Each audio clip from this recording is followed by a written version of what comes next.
নমস্কার বন্ধুরা, আপনারা দেখছেন ভারত রেশন। আপনাদের সঙ্গে রয়েছি আমি অমিত। বন্ধুরা, বাংলায় একটা প্রবাদ রয়েছে না, যে অহংকার পতনের মূল কারণ। আজকে সেটা বাংলাদেশের ক্রিকেট টিমকে দেখে আমরা খুব ভালোভাবে বুঝে গেলাম। বাংলাদেশিরা এতটাই অহংকার করে তাদের ক্রিকেটকে নিয়ে, তারা বলে যে যদি বিসিসিআই এত শক্তিশালী বোর্ড না হতো তাহলে ভারত আমাদের সঙ্গে পারতো না। আজকে দেখতে পেলাম ভাই, অকাতটা তোমাদের কোথায়।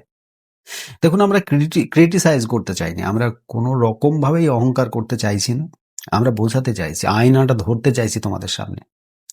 দেখো ভাই, যে বাংলাদেশ সম্পূর্ণ জেতা ম্যাচ, যে ডিএলএস মেথডটা এসেছিল আর কি, বৃষ্টির জন্য ম্যাচ প্রায় ভেস্তিয়ে যাচ্ছিল, তাতে বাংলাদেশের হাতেই চলে এসেছিল ম্যাচ।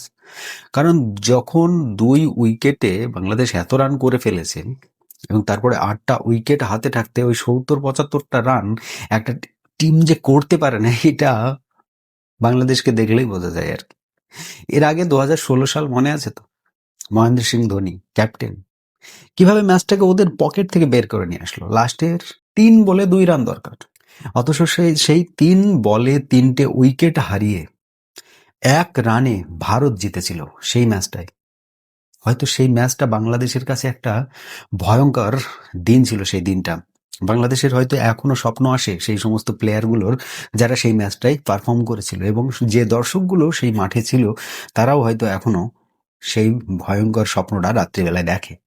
আজকের ডেটে যেটা করে গেল আয়ুষ মাত্রে, বৈভব সূর্যবংশী বা ভিহান মালহোত্রা, অভিজ্ঞান কুন্ডু, ওফ, অসাধারণ অসাধারণ দারুণ এই পারফরমেন্স। আমরা যদিও অতটা ভালো পারফরমেন্স হয়নি আমাদের প্লেয়ারদের, তবুও যেভাবে এই ধস নামার জায়গা থেকে যেভাবে আটকিয়ে আমাদের টিমটাকে উপরে তুলে নিয়ে গিয়েছে, তাতে এটুকু তো আমরা শিওর বলতে পারি যে আগামী দিনে ইন্ডিয়ান ন্যাশনাল টিমে যে অনূর্ধ্বর পরে যারা যখন খেলবে, তখন কয়েকজন ধুরন্ধর প্লেয়ার কিন্তু আগামী দিনে ওয়েট করছে আমাদের ন্যাশনাল টিমের জন্য। একজন বাঙালি আর একটা পুরো বাঙালি টিমকেই কিভাবে ধ্বংস করে দিল সেটা দেখুন।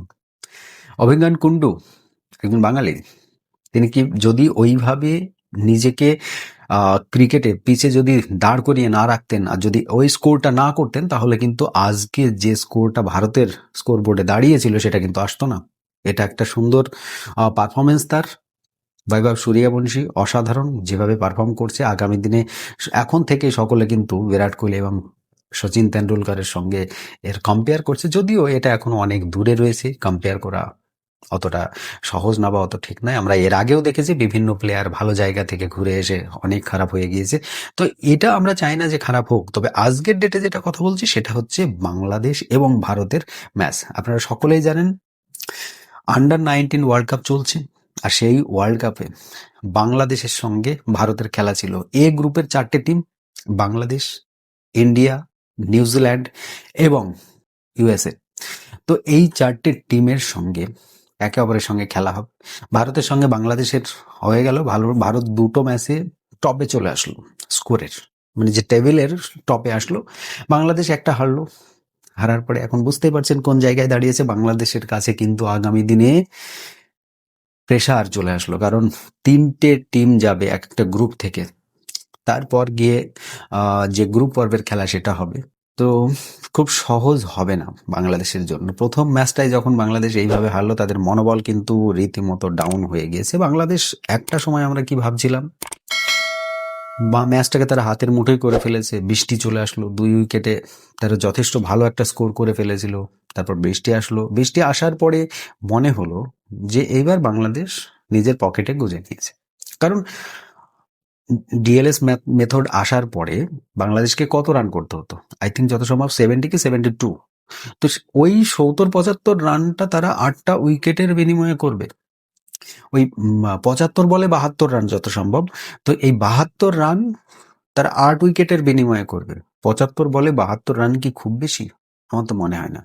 তো সেই জায়গায় দাঁড়িয়ে বাংলাদেশের 22 রানের মধ্যে 7টা উইকেট পড়েছে। একবার ধারণা করতে পারবেন যে 22টা রানের মধ্যে 7টা উইকেট পড়েছে। ভারত 18 রানে জিতে গিয়েছে বাংলাদেশের কাছে। আর এরা কিনা আমাদেরকে দেখায় ইগো। এই বাংলাদেশের ক্রিকেট প্লেয়াররা, এই বাংলাদেশের দর্শকরা আমাদেরকে ইগো দেখায়। ভারত বাংলাদেশের মধ্যে খেলা, তারা বাংলাদেশকে অবভিয়াসলি সাপোর্ট করবে। কিন্তু আজকে যে খেলাটা হলো, এর পরে কি ওরা আমাদেরকে ইগো দেখাতে পারবে? একবার বলুন তো। ওদের ধারণা কোন জায়গায় গিয়ে দাঁড়াচ্ছে। ওই জন্য বলে যে অহংকার পতনের মূল কারণ। যে যত বেশি অহংকার করবে তার তত বেশি পতন হবে। যদি এইটাই হতো তাহলে অস্ট্রেলিয়া, আমাদের ইন্ডিয়া যেভাবে পারফরমেন্স করছে তাতে তো অ্যাকচুয়ালি বাংলাদেশিদের সঙ্গে কথা বলা উচিত নয়। ওদের যা ব্যবহার, খেলার পিচে বলুন, দর্শকদের টেবিলে বলুন, বা গ্যালারিতে বলুন, যেখানেই বলুন না কেন, news media outlet, social media, সমস্ত জায়গায় ওরা কিন্তু আমাদের সঙ্গে সব সময় পায়ে পা লাগিয়ে ঝগড়া করতে চায়। তো সেই জায়গায় দাঁড়িয়ে আজকে বাংলাদেশকে উচিত শিক্ষা দিয়ে দিল আমাদের ভারতের খুদে চ্যাম্পিয়নরা। আগামী আরও ম্যাচ রয়েছে, এখানেই শেষ নয়। বাংলাদেশের সামনে এখনো অনেক অপরচুনিটি রয়েছে। বাংলাদেশ যদি জায়গা মতো সেইগুলো ব্যবহার করতে পারে তাহলে হয়তো পরের গ্রুপে তারা যাওয়ার একটা চান্স থাকবে। দেখুন, আজকের এই ম্যাচে সবচাইতে আমি বৈভব সূর্যবংশী, আয়ুষ মাত্রে এবং অভিজ্ঞান কুন্ডু, তার সঙ্গে রিহান মালহোত্রা, আমাদের যে বোলার রয়েছে অলরাউন্ডার, ও অসাধারণ পারফরমেন্স করেছে। আমি আয়ুষ মাত্রেকে কেন বলছি, দেখুন, মাত্রে ক্যাপ্টেন, ক্যাপ্টেন হয়ে ওই জায়গায় দাঁড়িয়ে যে লিড করলো, এইরকম একটা ম্যাচটাকে টেনে বের করে নিয়ে আসলো, হাতের মুঠোয় ওদের চলে গিয়েছিল যে ম্যাচ, সেটাকে সেই সামনে থেকে বের করে নিয়ে আসা মহেন্দ্র সিং ধোনি যেভাবে করেছিল 2016 সাল, আবারও মনে করিয়ে দিল আয়ুষ মাত্রে যে আমরাও কিছু কম নয়। এখন আপনাদের কাছে একটা ছোট্ট কোশ্চেন করে যাব, বাংলাদেশিদেরকে কি সেই 2016 সালের কাহিনী আবার নতুন করে মনে করিয়ে দিল? কি মনে হয়? অবশ্যই সেটা কমেন্ট বক্সে লিখতে ভুলবেন না। আজকে খেলা খুব সুন্দর হয়েছে। খুদে যে চ্যাম্পিয়ন যারা রয়েছে তাদেরকে আমি স্যালুট জানাচ্ছি, অসাধারণ। চ্যাম্পিয়ন যদিও হয়নি, তবে আজকের ডেটে বাংলাদেশকে হারিয়ে তারা কিন্তু চ্যাম্পিয়ন হয়েছে। বাংলাদেশের কাছে যদি আন্ডার-19 ইন্ডিয়ার টিম হেরে যেত তাহলে এই বাংলাদেশি দর্শকদের মুখের দিকে তাকানো যেত না, এবং তাদের বোর্ড, তাদের সরকার, কারোর মুখের দিকে তাকানো যেত না। তারা কিন্তু মানে ইন্ডিয়াকে হারিয়ে যত সম্ভব সেই ওয়ার্ল্ড কাপ জেতার মতো সেলিব্রেশন করতো। তাদের দেশে আজকে ঈদ উদযাপন হতো যদি ইন্ডিয়াকে তারা হারিয়ে দিত। যাই হোক, ভগবান যা করে সেটা মঙ্গলের জন্যই করে। আপনাদের কাছে অনুরোধ করব, যদি আমার এই প্রতিবেদন ভালো লেগে থাকে লাইক করবেন, শেয়ার করে বাংলাদেশের সকল মানুষের কাছে পৌঁছিয়ে দেবেন, যে তাদের যেন পেছনে চাকাটা লাগে, সেই 2016 সালের কথাটা যেন আবার তাদের মনে পড়ে যায়, আর মাথা কুটে তারা বসে বসে, সেই মনে আছে তো গ্যালারিতে বসে বসে কাঁদছিল কেমন, সেই কান্নাটা যেন আবার তারা মনে করতে পারে। আজকে যেটা হলো, তাদের অকাত দেখিয়ে দিল যে বাংলাদেশ তুমি কোথায় আর ইন্ডিয়া আমরা কোথায়। খেলাতে হার জিত আছেই, হার জিত আছেই অবশ্যই, কিন্তু এই ধরনের হার একমাত্র বাংলাদেশিরাই করতে পারে, মানে বাংলাদেশিরাই হতে পারে, এইভাবে হারতে পারে, আর এইভাবে হারাতে পারে একমাত্র ইন্ডিয়া। আপনাদের কি মতামত অবশ্যই কমেন্ট বক্সে লিখতে ভুলবেন না। প্রতিবেদনটা শেয়ার করবেন, এখনো বারবার বলছি, প্রতিবেদনটা শেয়ার করে বাংলাদেশিদের হাতে পৌঁছাবেন। এই ধরনের প্রতিবেদন তাদের হাতে না গেলে তো আমাদের যে উদ্দেশ্য সেটা সফল হবে না।